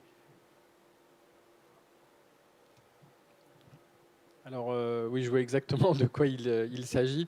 On est en train de travailler à ce que les occupants de ce pavillon qui est mis à disposition d'un certain nombre de locataires, pas autant que ce qu'il y a d'occupants dans la maison, mais ceux avec lesquels ceux qu'on s'était engagés à accompagner puissent être relogés. Et donc effectivement, les activités de ferraillage à cet endroit-là vont cesser. Je veux dire quand même un mot là-dessus, c'est que ces activités de ferraillage, les personnes qui les font plus par nécessité que par choix. Donc évidemment, il est tout à fait compréhensible que pour les riverains, ça puisse être source de nuisance, mais il faut quand même voir aussi que notre ville est traversée par toute une série de difficultés sociales. Les habitants de notre ville sont traversés par toute une série de difficultés sociales et qu'à un moment donné, les moyens de subsistance qui sont ceux d'un certain nombre d'habitants de notre ville, voilà, ils peuvent générer des nuisances, mais ils sont aussi la seule ressource que ces personnes ont pour pouvoir gagner un petit peu d'argent et se nourrir. On est les premiers à souhaiter que notre société fonctionne autrement, qu'il y ait moins de chômage, qu'il y ait moins d'exclusion. Ça renvoie évidemment à des choix politiques qui ne relèvent pas de la ville d'Ivry, mais on souhaiterait évidemment que personne ne soit obligé de conduire ces activités, mais malheureusement, on en est aussi là aujourd'hui. Juste ce que je voulais rajouter. Je pense aussi, Magali, que la question se pose du fait du confinement et du télétravail. Je pense qu'on a beaucoup de gens qui sont gênés par le bruit environnant la journée, parce que dorénavant, il y a beaucoup d'Ivriens qui travaillent de chez eux. Et pour le coup, je pense que ce problème de ferrailleurs n'en était pas un jusqu'à maintenant. Donc oui, il y a des activités qui existaient et qui existent encore, et on va tenter d'y apporter des solutions, mais je pense aussi que c'est transitoire, dans le sens où on l'espère, on pourra retourner au travail assez rapidement, et du coup ces nuisances ne gêneront plus les Ivriens. Voilà. Merci. Question de Raphaël. Vous parlez de la mise en valeur du patrimoine. Pouvez-vous prendre en compte la situation des tours de l'ATM, enclavées entre deux boulevards routiers et un projet très flou de bâtiments? Elles ne seront plus visibles du parc, alors qu'au contraire, la perspective sud-ouest serait magnifiée par ce patrimoine. Peut-être la maîtrise d'œuvre ? Je ne vois pas pourquoi elles seront plus visibles, puisqu'on les a rendues assez visibles. Mais on va regarder à nouveau nos modèles. Pour l'instant, tout ce qu'on présente en maquette et tout ce qu'on a fait, c'est des modèles martyrs. Parce que, comme on a expliqué une fois, la maquette, c'est notre crayon et notre gomme. Et puis, normalement, on est aussi quand même contrôlé par l'architecte des bâtiments de France, qui veille particulièrement que la perspective sur ces bâtiments ne soit pas masquée par autre chose. Et on les met plutôt en valeur en les mettant dans la trame végétale. Mathieu ? Juste peut-être pour compléter, en tout cas, quand on dit qu'elles sont comprises entre deux avenues, alors c'est qu'elles sont à l'angle de deux, mais la rue des Péniches, qui était historiquement derrière, sera sûrement déclassée, pour être intégrée au parc. Donc la rue des Péniches ne sera plus en soi un système viaire routier. Merci. Alors j'ai une question d'Abdel Malik. En fait, j'ai plus... il m'adjure de répondre à sa question sur la boiserie aux Fauconnières, mais je n'ai pas retrouvé la question, pour être franc. Est-ce que ça dit quelque chose à l'un de vous? Imaginez-vous ce sur quoi vous interpelle Abdel Malik? Bon, je vais me plonger dans le fil des commentaires. Mais là, entre mon téléphone et la tablette, c'est pas facile. J'avoue que par moments, je suis un petit peu perdu. Boris, lui, s'inquiète de la place des jeunes et de l'emploi, et se demande si, à l'occasion des nouvelles orientations du projet, justement, eh bien, il y aura davantage de choses à ce propos. Stéphane ? Pour commencer, il faudrait premièrement les écouter. Les jeunes, il faudrait peut-être aussi porter un autre regard sur les pratiques qui sont les leurs et sur les univers qui sont les leurs. Et je pense que ce territoire, effectivement, moi, pour le connaître depuis peu, parce que ça fait qu'1 an quasiment qu'on est sur ce territoire, en tout cas, ce qui me surprend, c'est la vitalité qui est celle de la jeunesse. Elle est présente, mais elle constitue souvent un angle mort. Et je pense qu'il faut qu'elle arrive notamment dans certaines filières, je pense à la filière du cinéma. Je suis très très surpris de voir la créativité qu'il peut y avoir dans ce secteur. Et il nous appartient aussi, dans le cadre du projet urbain, d'imaginer des services, des équipements qui puissent justement faire en sorte qu'ils aient toute leur place. Après, on l'a dit, il y a un territoire qui est fragilisé quelquefois, avec une population qui est paupérisée, comme on dit. En tout cas, c'est des gens qui n'ont pas forcément eu un cursus universitaire classique. Certains même sont des migrants qui se sont stabilisés et qui ont réussi à s'insérer et à s'intégrer dans la ville. Je pense qu'il faut aussi qu'on arrive à concevoir des dispositifs qui permettraient de permettre aux gens de peu, à ces gens qui sont en fragilité, de retrouver de la ressource en fait. Et c'est là encore une manière de refaire écho avec la notion de résilience, parce que la faculté de rebond, ces gens-là y ont aussi droit, quoi. Donc il y a toute la filière aussi je pense, moi je le vois par exemple sur la guinguette. J'étais très surpris de voir toutes ces initiatives qui se faisaient autour de l'alimentaire, et notamment dans les quartiers populaires. Je pense à Montmousseau, quartier du Plateau, où il y avait notamment une bande de copines qui me racontaient que pour survivre, entre guillemets, pour réussir à joindre les deux bouts, faisaient des petits plats qu'elles vendaient comme ça, un peu comme elles pouvaient, des petits plats qu'elles faisaient à domicile. Je pense que là, il y a une filière peut-être d'accompagnement, notamment autour d'une cuisine collective, qui permettrait à ces personnes-là de monter en compétences. Voilà, il y a donc des idées, il y en a plein, mais je pense que vous n'en manquez pas, les élus. Romain Marchand. Non, je veux dire un mot là-dessus, même si c'est vrai que c'est pas forcément le propre d'un projet urbain on ne peut pas attendre d'un projet urbain qui règle toutes les questions de société, mais notre ville est une ville qui a une jeunesse extraordinaire, qui regorge d'énergie, et à chaque fois qu'on la met en situation de pouvoir exprimer ses énergies, on en est époustouflé. Le dernier exemple en date, c'était le budget participatif, il y a 1 an et demi, où on a vu un paquet de projets portés par des jeunes, des projets de très grande qualité, sur lesquels on est, en tout cas pour ceux qui sont lauréats, en train d'accompagner la mise en œuvre. Je pense aussi, quand on a fait les assises de la jeunesse il y a quelques années, à la suite de ça, on avait décidé de réorienter un petit peu un pan de notre politique en direction des jeunes, parce que historiquement, on a développé beaucoup de choses à Ivry pour accompagner les jeunes dans les loisirs, dans le sport, dans l'accès à la culture, dans l'accès aux vacances, qui sont évidemment des choses très importantes pour s'épanouir et se construire, mais finalement assez peu dans l'accompagnement au projet de vie. Et en réalité, on a mis en place des dispositifs, et notamment un dispositif qui s'appelle Ivry Motive, pour révéler ces talents de la jeunesse et essayer d'accompagner les porteurs de projets, en considérant que ce qui manque le plus aux jeunes de nos quartiers populaires, c'est pas les idées, c'est pas l'énergie ni les compétences, c'est souvent les relations, les liens avec que peuvent avoir les jeunes de familles aisées, on va dire, le lien pour faire le stage là où ça va bien quand il faut décrocher, le petit coup de pouce pour passer le permis quand c'est nécessaire. Et donc Ivry Motive, c'est un dispositif qui accompagne les jeunes dans cette démarche-là, pour leur donner, pour que la ville soit un peu leur carnet d'adresse et leur donne le coup de pouce nécessaire pour avancer dans leur projet.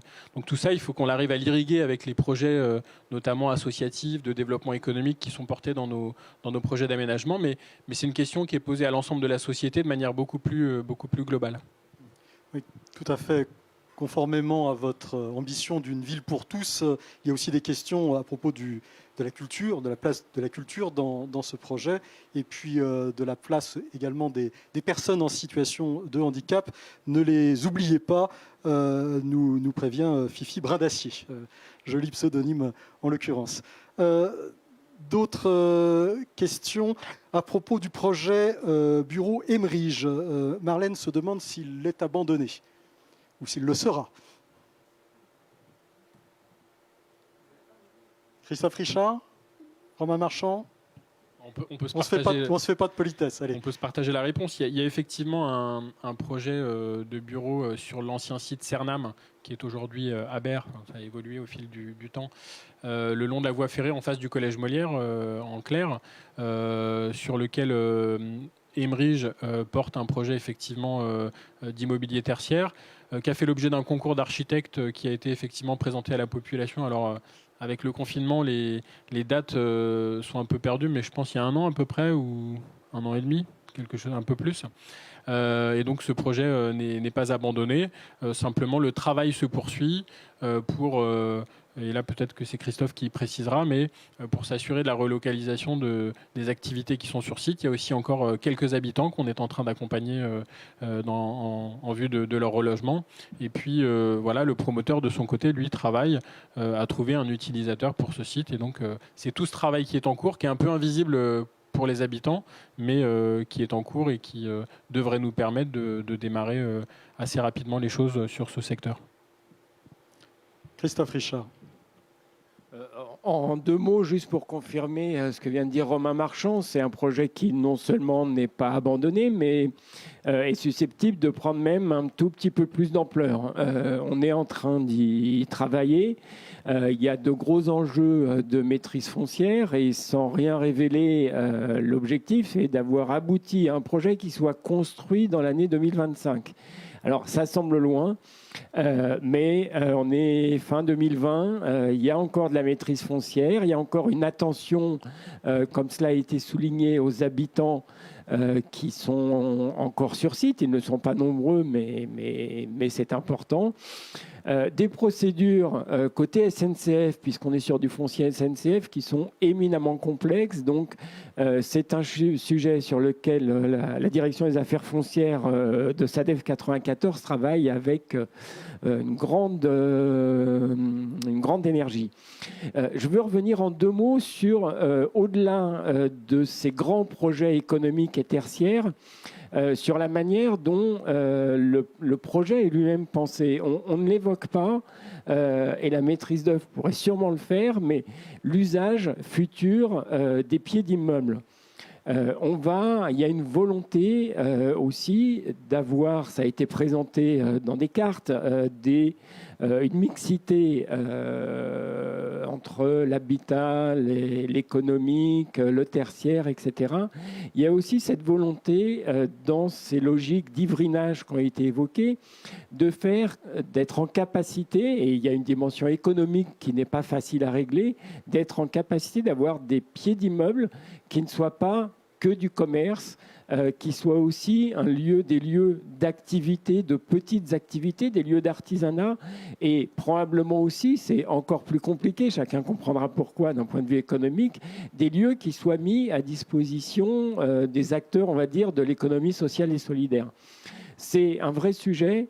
Je vois passer qu'il y a des questions qui se posent sur la densité de ces projets, sur la densité de l'opération d'aménagement en elle-même, même si on a insisté beaucoup sur ces questions d'espace vert, d'espace de pleine terre, mais cette capacité à fabriquer la ville qui soit sympa, qui soit avenante, qui soit accueillante pour tous, c'est beaucoup lié à ce qu'il se passe sur l'espace public. L'espace public, c'est des espaces verts, c'est des voiries, c'est des cheminements.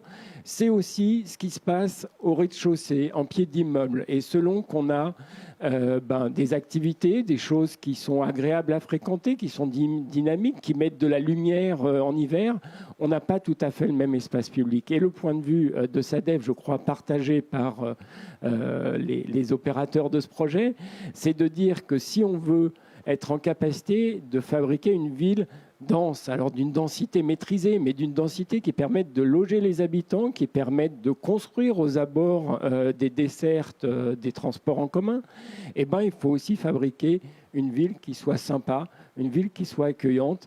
Et quelque part, on rejoint là la question également de l'économie.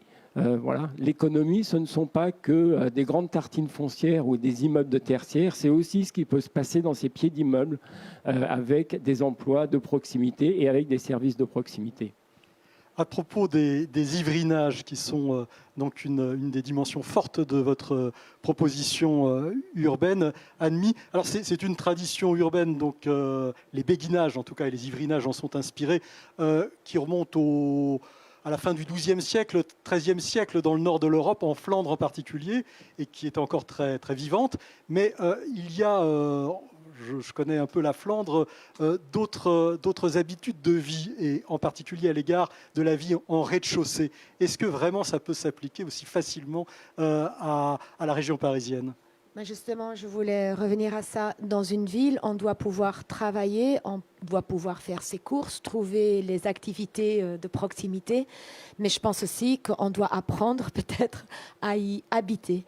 Et en fonction des typologies qu'on va mettre en place, on va proposer différents habitats possibles. Dans les ivrinages, il y a à la fois le cœur d'îlot, qui est très grand, et puis les rues adjacentes, et puis il y aura des venelles, et on va habiter dans des maisons de ville. On essaye de voir comment on peut trouver aussi des typologies différentes, qu'on puisse avoir par exemple une maison de ville en duplex, et ça veut dire que le rez-de-chaussée peut être un espace qui sait être un atelier ou est un lieu pour une profession indépendante, et on habite au-dessus, ou on habite carrément dedans. C'est ce qu'on va essayer de mettre en place. Et justement, pour pouvoir ouvrir les esprits très larges et très grands, et j'aimerais bien que tu enchaînes, Stéphane, on a quand même prévu avec la ville et la SADEV qu'il va y avoir une concert-action sur la compréhension de l'ivrinage, à la fois qu'est-ce que c'est ce paysage qu'on offre et qu'est-ce qu'on peut y faire, et c'est surtout à qui on s'adresse, pas simplement, comme j'ai déjà dit, à ceux qui vont habiter, mais aussi ceux qui habitent tout autour. Et qu'est-ce qu'on peut y faire ? Peut-être, Stéphane, tu peux enchaîner dessus sur ce qui est pour nous très important et assez rapide, la prochaine étape qu'on voudrait mettre en pratique avec les habitants. Oui, là tu évoques les ateliers qu'on a discutés en fait. Effectivement, alors on l'a dit en introduction, le contexte sanitaire n'est pas le plus simple, même si on a l'impression que ça se détend. Et qu'il faut qu'on arrive très vite à enclencher le pas. On doit se voir très prochainement avec les élus et avec la SADEV le 15 décembre, je crois, de mémoire, pour pouvoir un peu réfléchir à ces démarches. C'est avec des techniciens, excusez-moi, c'est pas avec les élus. Et effectivement, sur l'ivrinage, il y a cette idée de pouvoir réunir des habitants autour de deux maquettes. Une première maquette qui ne renverrait que à des usages, parce que ces ivrinages doivent supporter des petits commerces, des parcs, des équipements de loisirs. Et l'idée, c'est vraiment non pas de partir sur des volumes, mais vraiment de partir sur des pratiques. Et ces pratiques-là renvoient d'ailleurs à cette notion de ville en transition. Donc l'idée, c'est déjà d'engager un débat autour de cette maquette qui renvoie à des usages pour essayer de voir comment on peut piocher ce qu'on aimerait transposer dans un îlot concret, en l'occurrence l'îlot qui est en face de la miroiterie qu'on appelle communément le BHV. Mais l'idée, ce n'est pas de se raconter une belle histoire. L'idée pendant cet atelier, c'est aussi, nous on appelle ça du design friction, c'est-à-dire de se raconter une histoire fictionnelle, mais frictionnelle aussi, parce qu'on l'a vu, la ville, elle est faite de conflits, d'usages. Et puis, il y a cette idée aussi qu'on pourrait très vite avoir tendance à créer juste un îlot qui ne conviendrait que à ceux qui habitent vraiment à proximité, alors que tout l'enjeu, c'est d'en faire un équipement livrinage ressources pour tout Ivry-Port potentiellement. D'où l'idée de travailler aussi sur cette ville en réseau, avec plusieurs polarités, pour vraiment essayer de pas créer une fracture entre ceux qui habiteraient dans le faubourg ancien et qui viendraient se confronter en fait à cet équipement ou à ce quartier, alors qu'il n'en est pas un d'ailleurs, mais qu'on appelle Ivry-Confluence. Donc voilà, il y a le souci vraiment d'engager une réflexion rapidement avec les habitants parce qu'on a besoin d'eux et que les usages et que leur expertise qui renvoie à leurs usages, à leurs pratiques de la ville puissent venir nourrir le projet. Les urbanistes, je crois, en ont besoin, c'est ça. Et les promoteurs aussi. Alors peut-être quelques dernières réflexions, indépendamment des questions dont on a fait. Alors, certainement que des questions m'ont échappé et je vous prie encore une fois de m'en excuser. Mais bon, on en a posé beaucoup. Il reste encore quelques questions précises qu'on n'aura peut-être pas le temps d'aborder. Mais je ne voudrais pas qu'on termine cette réunion qui est un point d'étape. Nous sommes en route vers de nouveaux échanges en début d'année, de la concertation au sein des îlots. Et puis, évidemment, donc la présentation au cours d'une réunion publique des nouvelles orientations lors de ce premier trimestre 2021. Et je ne voudrais pas qu'on termine cette réunion sans que les différents acteurs soient frustrés de ne pas avoir pu développer l'un ou l'autre aspect. Je pense à vous qui venez de Lyon, par exemple, que vous ayez fait le voyage pour rien, mais en tout cas en oubliant des choses en route, ça m'embêterait. Je ne suis pas venu pour rien, je suis très content d'être venu et d'être là. J'espère. Non, mais je pense qu'on a peut-être d'ailleurs répondu un peu vite à la question, enfin pas vite, mais on n'a peut-être pas été au bout sur la question du sol tout à l'heure, et c'était aussi pour rassurer la personne qui a posé la question là-dessus, sur la disponibilité des sols d'une ville qui n'est pas une ville tout béton.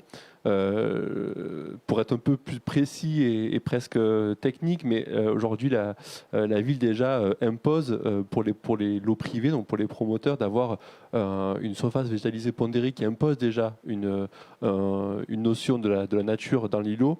Et nous, à ça, on rajoute dans les prescriptions un vrai rapport à la pleine terre. Donc c'était un petit point technique qu'en effet j'aurais été frustré de ne pas le rajouter. C'est quoi là, on a vraiment cette vigilance sur les lots privés qui sont souvent les plus contraints d'imposer cette pleine terre. Et nous, de fait, dans l'espace public, on sera extrêmement attentif à ça, comme disait tout à l'heure Florian, sur la dimension de l'eau, du sol et des végétaux. Et je rejoins du coup aussi les sujets qu'on a évoqués tout à l'heure. L'espace public, ce n'est pas que du béton et ce n'est pas que du verre, c'est aussi les usages. Et donc c'est là où je rejoins totalement ce qui a été dit jusqu'à maintenant. On est très en attente des discussions qui vont être initiées sur BHV, mais aussi sur le parc, mais aussi sur tout le reste de la ville, parce que ce n'est pas que ça, l'espace public à Ivry, pour bien sentir toute la question des usages, de programmation ludique ou sportive, qui sont sûrement aujourd'hui une vraie attente des habitants aussi.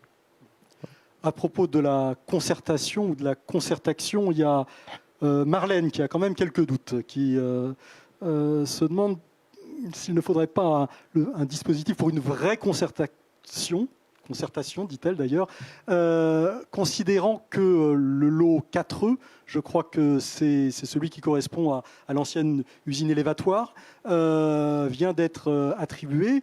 Et je pense, et je crois que c'est le point de vue d'Urbanic aussi, qu'il n'y a plus beaucoup de place pour la concertation avec les habitants.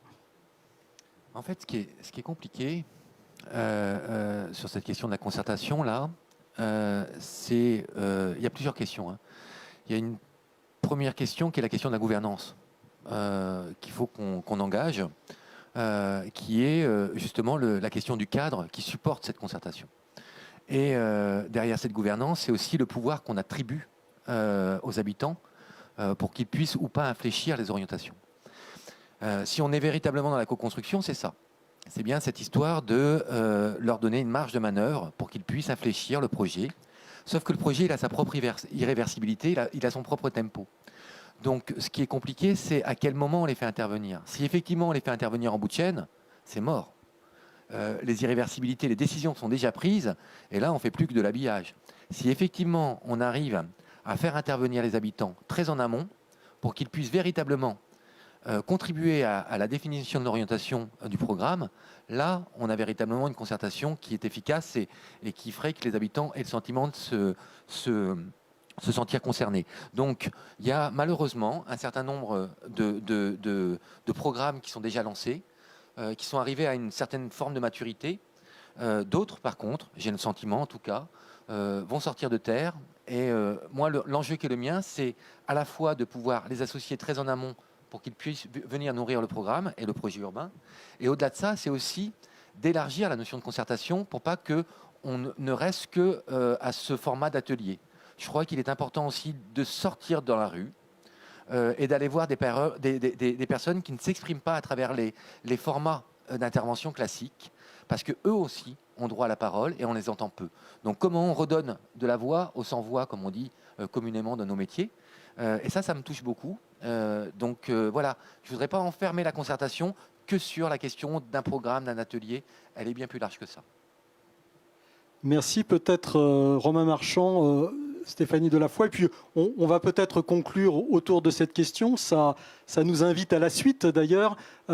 Stéphanie, on donnera la parole peut-être à Romain ensuite. D'accord. Donc pour répondre à Marlène et dans la suite logique de ce que tu dis, Stéphane, effectivement, il est important que la population soit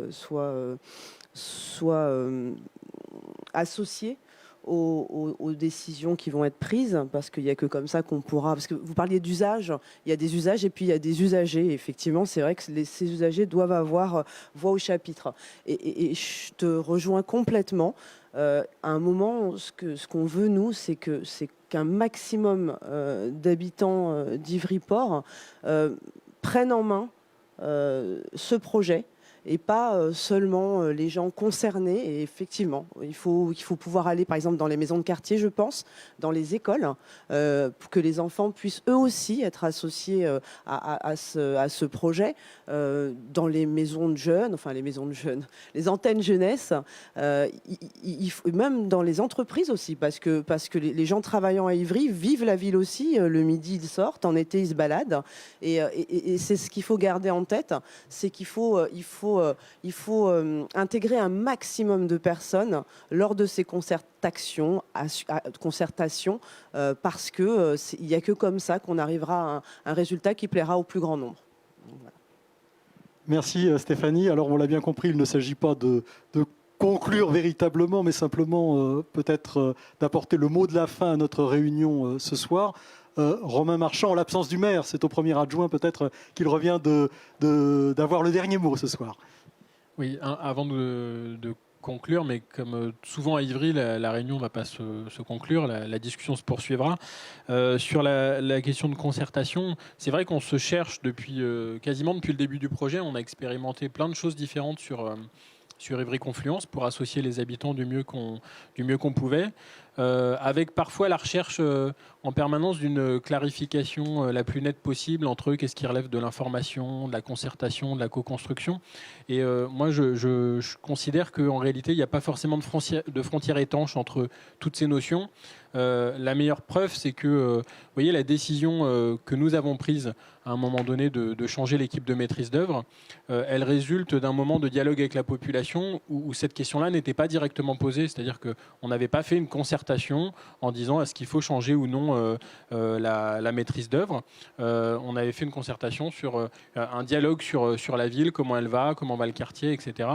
Et donc, ça a quand même été un moment fort où les Ivriens ont eu de l'influence sur la conduite du projet, parce que c'est directement leur parole qui a conduit à prendre ce tournant très important dans la conduite du projet. Donc, je pense que en étant comme ça dans un relationnel permanent avec les habitants, que ce soit sur des petits îlots, sur des sujets thématiques, sur le projet dans son ensemble, on est en permanence en train de le réajuster en tenant compte de ce que vous dites.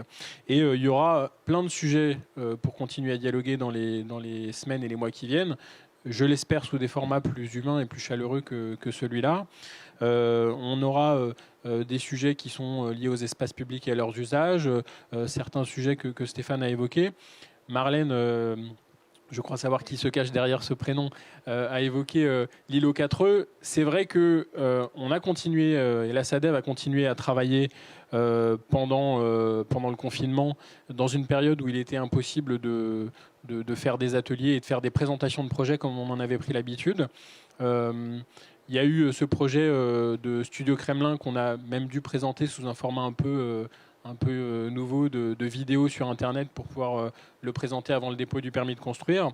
Il y aura des moments de discussion sur 4E. Ça n'empêche pas qu'il a fallu continuer à avancer. Christophe Richard essaye de me dire quelque chose, mais je ne vois pas exactement ce qu'il a écrit. Oui, il y a des impatiences. Oui, bon. Donc voilà, on aura des occasions de continuer à dialoguer. En tout cas, il y a une chose qu'on ne renie pas et qu'on ne reniera pas, c'est qu'à toutes les étapes importantes, petites ou grandes du projet, il y aura ces moments de dialogue pour pouvoir confronter ce que nous faisons, ce que font les professionnels, la maîtrise d'œuvre, ce que fait l'aménageur avec la parole des habitants. Et puis peut-être un dernier mot pour appeler aussi à continuer le débat. Il y avait ce soir la présentation des partis pris d'aménagement de la maîtrise d'œuvre urbaine. On a dit un mot, même si on ne l'a pas beaucoup développé, sur le travail de modification de la programmation du projet qui est en cours, qui se modifie sous l'effet du travail de l'équipe de maîtrise d'œuvre, qui se modifie aussi parce que le contexte économique autour du projet a changé et qu'il faut rééquilibrer un certain nombre de choses. Le débat peut se poursuivre de ce point de vue-là aussi sur la plateforme Ivry et moi, après la présentation de ce soir, après les premiers échanges, et tout ce qui sera envoyé comme contribution, on en tiendra compte dans la perspective effectivement d'atterrir, entre guillemets, de prendre des décisions au premier trimestre de l'année 2021. Donc on aura d'ici là l'occasion, dans un format de réunion publique, encore une fois, je l'espère en vrai présentiel, on aura l'occasion de reconfronter des propositions plus précises une fois qu'on aura avancé avec l'aménageur, avec l'ensemble des services municipaux, avant que les décisions soient entérinées par le conseil municipal. Voilà. Merci en tout cas de nous avoir suivis ce soir, et puis à bientôt. Merci Romain Marchand, merci à tous, merci à vous qui nous avez suivis en direct pendant presque 2 heures. Nous arriverons donc au terme de cette rencontre qui, j'espère, vous aura éclairé, en tout cas qui nous rend tous très impatients pour la suite. Je n'ai pas pu me faire l'écho de toutes les questions posées et je m'en excuse encore, notamment auprès d'Élise qui se déclare très frustrée à cet égard. Mais bon, l'avantage du fil Facebook, c'est qu'on va pouvoir reprendre tous les commentaires, donc aucune remarque n'est perdue. Donc merci d'avoir participé à cette réunion publique dans un format qui se cherche encore un petit peu. J'espère que vous en avez été satisfait. Je vous souhaite une très très bonne soirée. Vous n'avez pas rendez-vous demain avec le maire pour son mardi du maire et des élus, puisque donc il est en confinement isolé, puisque cas contact, mais pas malade, mais vous le retrouverez pour le mardi du maire et des élus le 8 décembre. À toutes et à tous, je vous souhaite une excellente soirée.